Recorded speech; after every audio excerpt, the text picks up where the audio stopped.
Noninkables. So we are here for an interview with Tyler, aka Botsu, one of our Non-Inkables team members' first appearance on the channel, although this channel is mostly just me, so really any appearance is exciting. We're going to be doing an interview following your Triple Crown win at Texas PBG's Pro Play Summit. I'm calling it Triple Crown because of the top 4 in the 10K, the win of the 15K, and the win of the 3v3. Okay, so we'll kind of do it in a timeline style where we start from the beginning. So what did you play before Lorcana? Yeah, I started on Hearthstone as my first major TCG. I think I played Yu-Gi-Oh! As a kid, but I wouldn't say that that actually counts. It was just like, I don't even know if I knew the rules. We were just playing cards and throwing them down and whatever. But Hearthstone was the first like major TCG that I played online. If you've listened to Ed Chu, it's very similar. I think we have very similar backgrounds in that regard. I would just play Arena because I really wanted to make it to be infinite so that I didn't have to pay money and I could build my entire card collection. And that really told me and taught me a lot about TCG basics and understanding what it meant to be the beatdown, what it meant to be the control, and how to get value out of all your cards. And so, of course, like I also gravitated a lot towards being like, this value-oriented player, and that shaped me a lot. I started there. I played some Legends of Runeterra, and after that, it was a long break until Lorcana came around. But I played Hearthstone for 4 years and Runeterra for about 2. Okay. How did you hear about Lorcana? I had a good friend of mine send me. So I'll start off that I'm a huge Disney fan. Both my wife and I were annual pass holders at Disneyland for a while. We collect pins. We love the movies. And a good friend of mine sent me a picture a long time ago before as Lorcana was just being announced. And I saw some pictures of Disney cards and found out it was a trading card game, and I was like already sold. Fast forward into the future, I completely missed the release of it. I missed set 1 entirely, which is probably a good thing because I would have lost a ton of money. Set 1 was so expensive. But yeah, I saw it, and then I eventually found Pixelborn. And as soon as I saw Pixelborn, it was completely over. Like I was completely addicted to Pixelborn. That's how I met a ton of people. And I jumped from Pixelborn to paper. And as soon as I started playing cardboard, it was all over. Okay, and then we met, I think, set 3. It had to have been set 3 because I refused to play competitively or in a card store until set 3, until I think set 3 sealed. And then I think for the first 3 months, I didn't remember your name. I just knew you as Botsu because that was your melee name. And I was like, what is that guy's actual name? And still on my phone, you're saved as Tyler Botsu because I was like, okay, now I know his name is Tyler. I'm going to put that in so I don't forget. I do the same thing with everybody. I'm so bad with names. And, that's every time that I meet somebody or sit across from somebody at any of these tournaments, I like say their name 5 times and then I forget.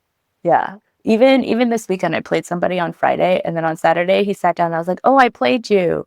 What is your name? I don't remember, and I didn't write it down. I just remember you're Matt. Yeah. And he was like, you don't It's remember my hard. name? And I was like, sorry. It's so Well, hard. after playing this weekend, I'm like, maybe I could just guess Steven because there's so many of them. There was 3 Stevens in top 16 on Sunday. Yeah, And I I was was like, like, wow, everybody's maybe I actually need to change my Steven. name to Steven. And then that's how you get into top 16. And then I know for me and Brian, we were like, oh, this guy's really good. How do we get him? We should make a team, and then he can be on our team and he can teach us how to be better. And then we were like, what can we offer you in exchange? We're like, maybe if we just supply him with cards, because I knew you were borrowing cards. And I was like, ooh, maybe if we supply him with cards, we can be like his card dealer person. And then I think you actually asked us before we got the courage to ask you. Yeah, I remember specifically actually that we had first met and you two were I knew you were new to TCGs. At least you are. I think did Brian play something before this? I think Brian played like Pokemon maybe and Magic, but like very, very casually. Yeah. And I remember like at the time I was still kind of reeling by like how much TCGs costed. And so I was buying singles and just making the decks that I wanted to play. But on Pixelborn, I was playing like everything. I wanted to play all the colors, but like it's so hard to do that when decks cost like hundreds of dollars. And so I had like red purple built, and that's like all I had built. And so anytime that I needed cards, I'd like reach out to people, especially to go play a tournament or something like that. And I remember you guys being like, hey, you can just borrow cards from us for free. And I think I was already borrowing cards from you, and I just felt really bad. And so I was like, hey, like since you're letting me borrow cards already, like maybe we should just team up, and, I can represent you guys at tournaments and hopefully do well and maybe help grow your brand that way. Took some time, but it worked finally. We're here. Yeah, and we did it. I feel like we had a ton of cards because I got addicted to like trying to find them at MSRP or lower. And then, of course, I opened that Enchanted Elsa from the Hot Topic pack. And then I was like, oh, I have good luck. Let me continue to open packs. You're totally like the devil on my shoulder. Like, I think that's like definitely one side of me that I tried to hold back for super long, because I would love to sit and open a ton of packs. But the good news is that I open garbage. And so it's really easy for me to hold that urge back, because I never open cards. Yeah, my cards are always bad. So I always was just buying singles. Yeah, because Brian always wants to buy singles. And I'm like, but if we bought singles, we wouldn't have, because we currently have 3 Enchanted Elsas, all of which I've opened. We haven't bought any. And I was like, we wouldn't have those or any of the other ones. So I'm always like, we should buy cases. And he's like, we should buy singles. So I think currently it's like, definitely an addiction. But I mean, I worked hard to get a high-paying job so I could spend money. I can't complain, of course. Of course, I cannot complain. And then the other person on our team is Gary, who we brought in. He's like a ex-pro Magic player. And I remember the first time we practiced for team practice, we were playing items, and Gary was doing all this math, because he would be like, oh, well, you should do this because like they've seen this many cards and this likelihood of this card being in their hand. I was like, you're doing math? Mm-hmm. Yeah. And it just like opened up a whole new, I was like, oh, people do math. Yeah. I just look at my hand and play what's in it. Yeah. Especially coming from a poker background, I like sort of have the same brain, calculating, your odds of Noninkables or the odds of you finding your next card. Like every time I play Vision, I'm sort of calculating what I think I can get. That being said, Vision is so crazy, so you often see it anyway. But yeah, Gary, I don't know whether I regret or appreciate bringing him onto the team. I'm just kidding. I love Gary. But Gary and I really kind of connected. Gary initially was sort of the best player in town. And so me being like this hyper competitive person, like I just want to play good people. And so as soon as people were like, oh yeah, Gary kind of runs a show here, I initially was just like, Gary, let's play. Like, so we sat down and played our game. Like, weeks after that, I finally got to meet him and we started playing and talking. And, in the end, like Gary's a great player. He's a very, very good player. And we connected on that. He's a terrible deck builder. Terrible. One-ofs. A lot of one-ofs. He loves bad cards. Those out there, do not listen to Gary. Do not. But listen to what his play lines. Like, Gary's very smart. And that's what initially kind of got us talking, was that, we agree on a lot of lines. His logic is very sound. And so we sort of just hit it off that way. And one thing led to another, and him joining the team as well. And then what do you like about Lorcana compared to like Hearthstone and the other one you mentioned, something Terra? Legends of Runeterra, which is the predecessor to Riftbound. It's the League of Legends card game, the digital card game. But yeah, compared to those, the inking in particular and the those two things, I guess really the inking system in general, being it's a deck building constraint, and 2, it's a system that's a take on like the mana system, the resource system on a card game that's really, really fresh and cool.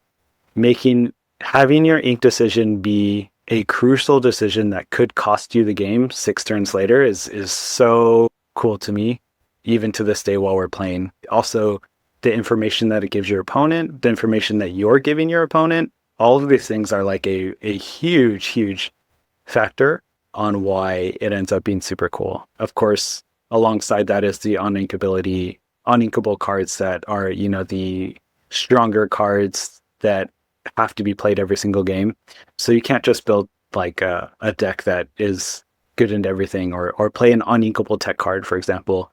Your uninkable cards are going to be played every single game, and they have to be have good value across all of your matchups.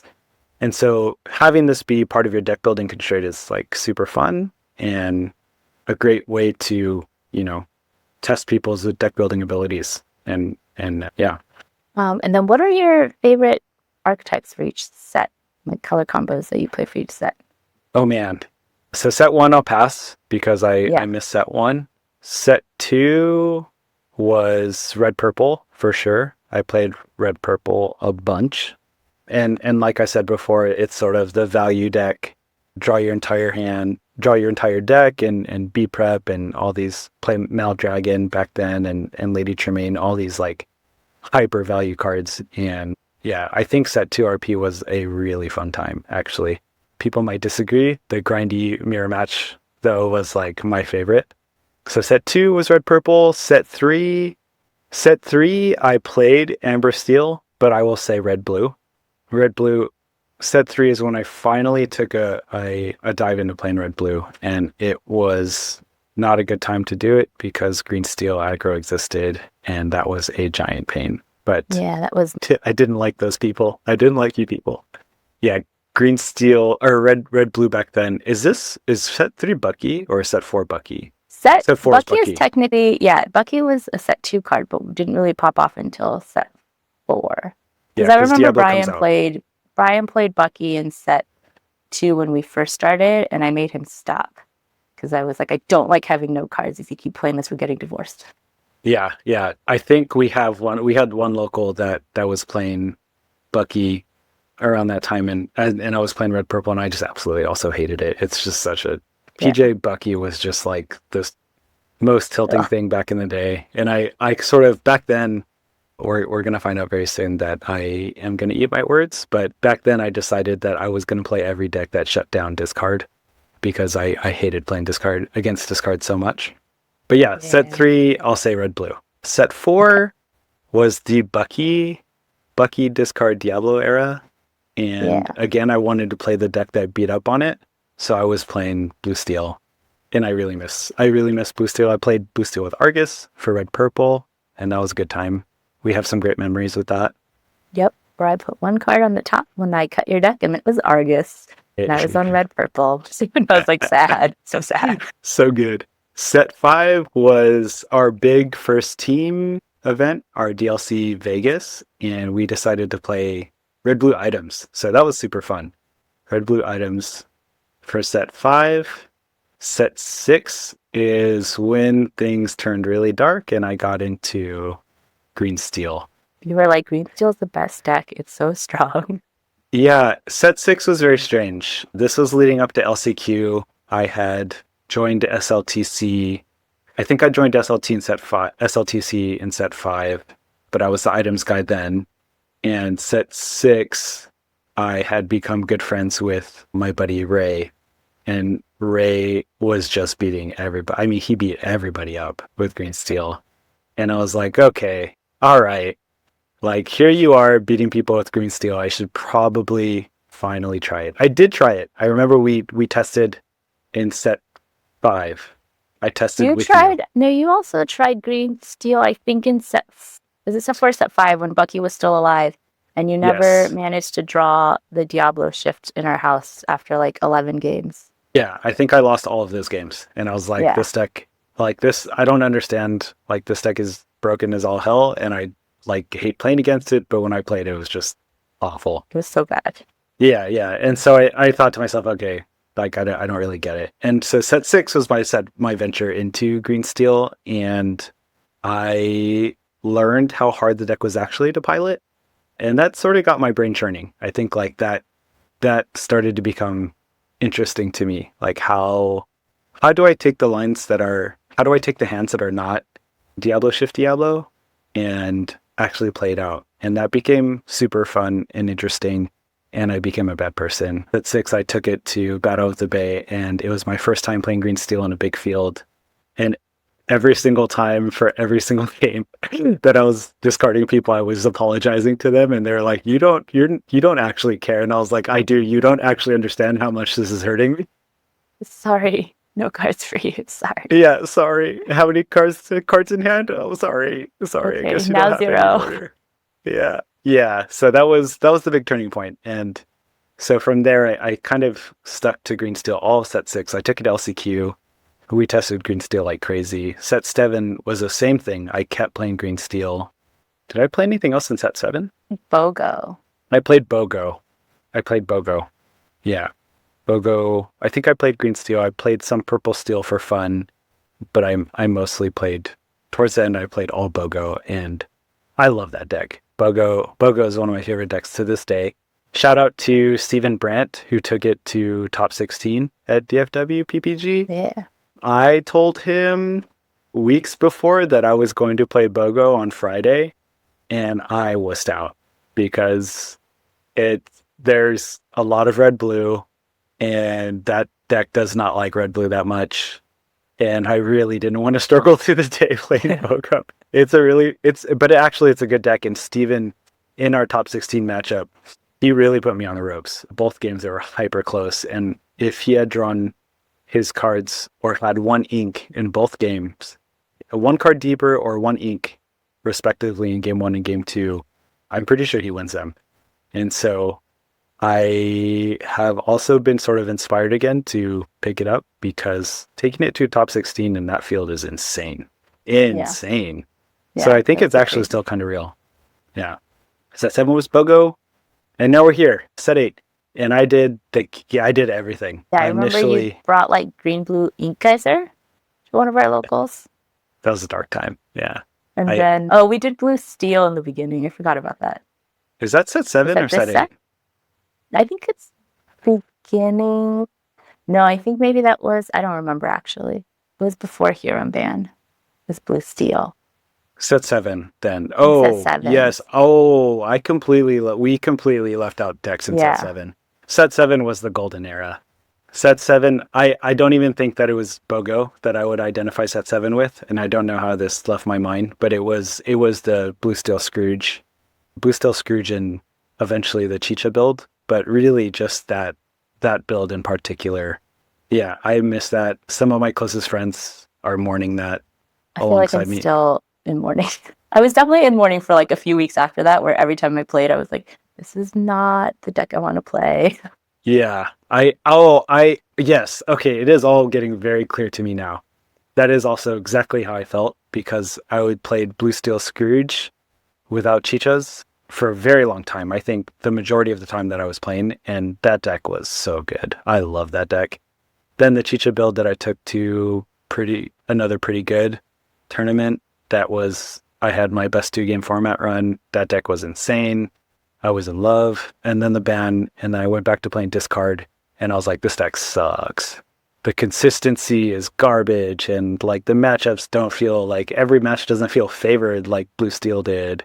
Yeah, I sort of went back to being fair. And then I found BOGO, and BOGO was fun and quite good and fairly consistent. So yeah. I remember I did the regular Blue Steel, and then after another pretty good, I tried your Chicha, and I was like, this deck is insane. I have all the cards, I have all the ink, and I was like so excited to play it the next weekend, and then it got banned, and I was like, never mind. Never mind. Shout out to Sky. That Chicha list was insane, especially in a blue meta. But yeah, then we got to set 8, where I did the same thing that I always do before every single tournament. I was like, okay, we're back to green steel. I'm talking to Ray. We're cooking.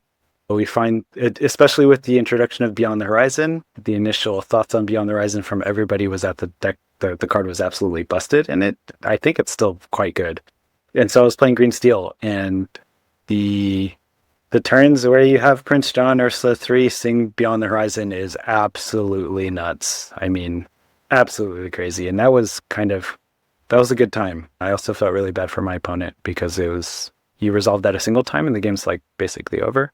And so I was set. I thought green steel was going to be the deck. And then some people started to tell me, okay, give items was starting to perform really well in Europe.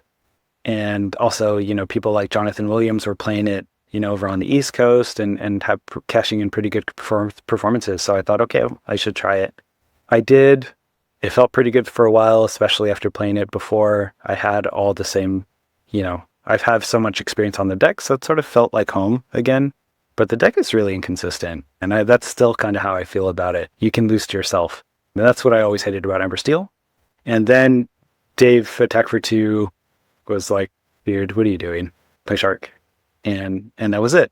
I played Shark, and as soon as I started playing Shark, it was kind of I was sold immediately. That deck again, it's what took me to where I'm at, and at least to the finishes that I had at PPG, the deck is so consistent and powerful, and always does powerful things. So Yeah, I I'm fell a in love with fan. it. I feel like I had the best run.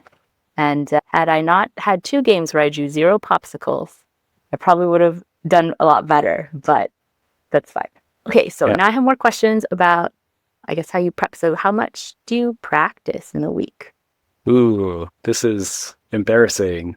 I play every day. I definitely play every day. I talk about it every day to, of course, the SLTC members. A lot of the time it's just Lorcanito. I'll play several game best of threes on Lorcanito.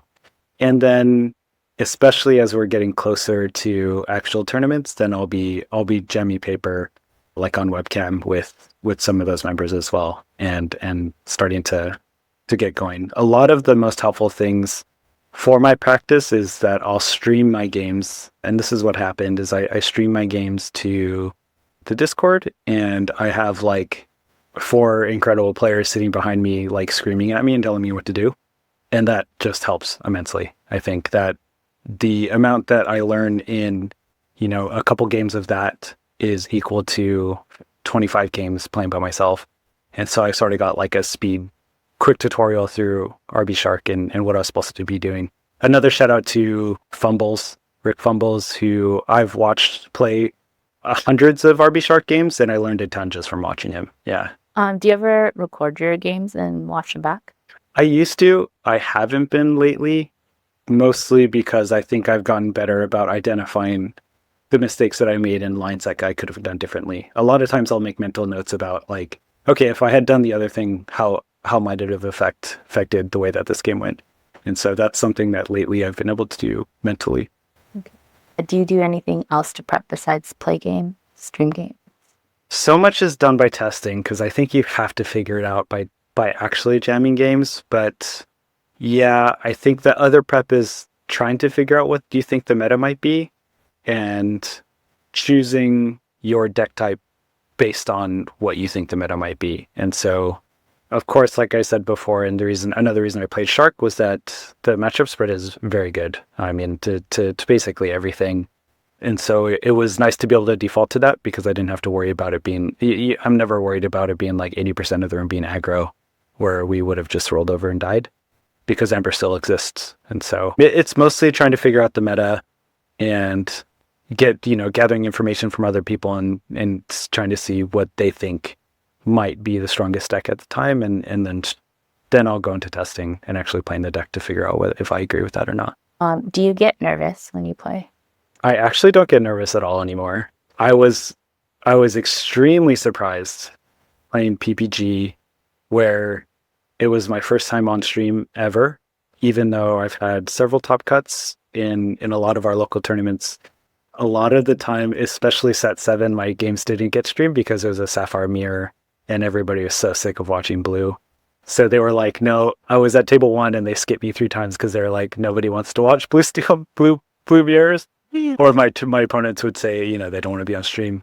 So PPG being the biggest tournament that I've played outside of a DLC, being my first stream games, I thought for sure I'd be nervous. But I think my history of being a musician and being under the lights and performing probably helped a lot. Also playing other competitive games like poker just helped. So I am surprised that I didn't get nervous, even against these opponents that I'm like really there's several opponents that I played this weekend that I was a little bit scared of. They're very good players. And so I was almost certain that I'd be nervous, but the brain gets churning and I don't even have time to think about that. Good. And then my other question, how do you stay alert and fresh for a whole day of competition, much less like a whole weekend? I have no idea. I have think it's because food you in drink the so morning. much water. You I drink a drink a lot of ton of water. water. Tyler drinks a ton of water. Yeah, I drink a ton of water. I think it's you have to drink, you have to stay hydrated. Hydration is by far the number one. I try to eat breakfast and make sure I have some food in me at the beginning of the day. And then I'm snacking like on trail mix. My number one is like I think it's called the best trail mix from Trader Joe's, and it has like pineapple and nuts in it. And so you kind of get, it's like good stuff going into your body. Otherwise, I don't know. It's adrenaline, it's brain churning, and I think I'm like excited and happy the whole day. So it never ends up being crazy. I never feel tired until the very end of the day, and then I like sort of crash and I'm like exhausted. Did you have to do anything to build up your stamina? I don't think so. I'm like Okay. I probably the fact that I have periods where I jam, 4 or 5 hours of games anyway, just naturally. Like, it maybe this also goes back to music where I practice 8 hours a day. I think my ability to stay concentrated on one thing is super high because I've been doing it for so long. So maybe that's where it all came from. It's music Yeah. initially. I think also for me was don't play items because I Yeah. was Oh, exhausted. Yeah.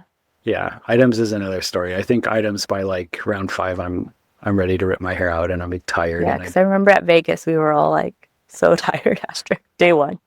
yeah, doing math, like calculating that many times during a game is actually so annoying. Like that's Shark is like, yeah, I play two manners. Like I have a 4 turn clock. It's on you to deal with this. Yeah. I don't have to think about this anymore. Yep. And then what are your ultimate goals for Lorcana? Oh man, I would say that my first ultimate goal was to win a major. Win something big. And so the fact that I got to take that down to check that off the box this Sunday is crazy. I mean, I've been chasing something like this for a very long time, coming from competitive Street Fighter to poker to StarCraft to Hearthstone, and I've always consistently done pretty well and finished very, you know, at the top. But to actually take it down was a huge one, and so to have a weekend like this one was absolutely insane. Dream come true. And now the ultimate goal is DLCs. I came super close to making Continentals twice, bubbled out in Vegas. I got very close in LCQs. And so next up is Continentals and hopefully Worlds. I mean, that's now the ultimate goal is Worlds. I want to make it to Worlds. I won't say to win Worlds. My chances of winning Worlds are, I think as Frank Karsten said, exactly like 6%. Everybody in that room is insane. And so it's the exact amount of number. Your odds are exactly how many people are in that room. And so I just want to make it there. That's the big one. Are you going to make a Metafy guide for the deck?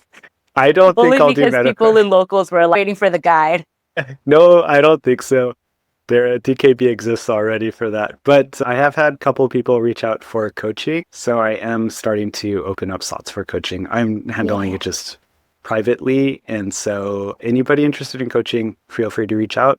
You can reach out to me on Twitter at Botsu109 or even on Discord.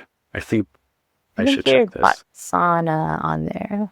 Yeah, Botsu and then Tuna. if you guys message here on the YouTube channel, I'll just forward it.